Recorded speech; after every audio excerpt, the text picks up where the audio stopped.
out of bounds. Hello, welcome to the process portion of my Starless night part. I've never done a script format like this before, but hopefully it goes smoothly. I may go a little fast, so if you have questions feel free to ask in the comments.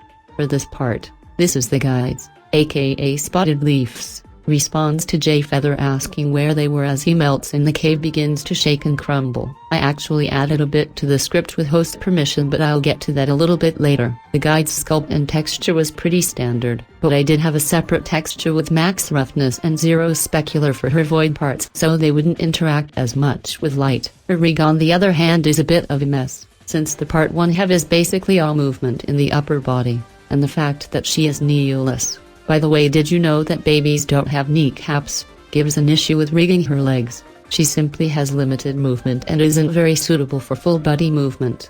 I made it so her expressiveness comes from the way her head, including the wings, move. They flap as she talks and her eye always seems to linger on J Feather. Overall it was very fun animating her. She has a great design.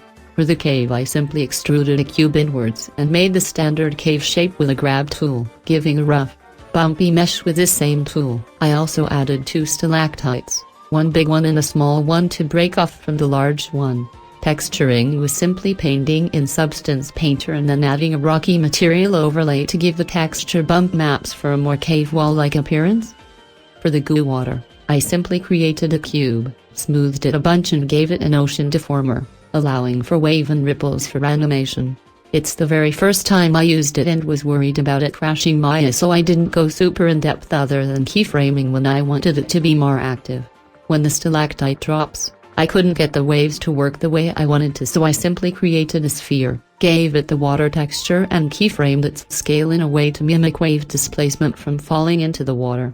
Lighting-wise, I played with it a bunch until settling with duplicating the cave to create a mesh glow light and adding a few directional lights for backlighting on the guide. The water also originally had a glow, but it didn't add much, so I deleted it. For the camera, this is where I modified the script. The stalactite dropping isn't present in the original script, but I asked to add it to really set in the point that J Feather, yeah, he's screwed. The cave is rumbling so much that it's collapsing in on itself. I also combined both camera movement and depth of field options to change the camera's focus for various points of the part. His focus moving from the guide to the stalactite when it's about to drop and then back to the guide who is still staring at him.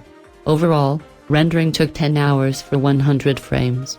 Like all of my parts, I had to render it overnight. A fun feature about Maya is that, at least for my computer, it has to stay awake and bright while rendering. So what I do when I have to sleep is I put my computer in my closet until the render is done. I actually have pictures, but my room is a bit of a mess. Friends have seen it though.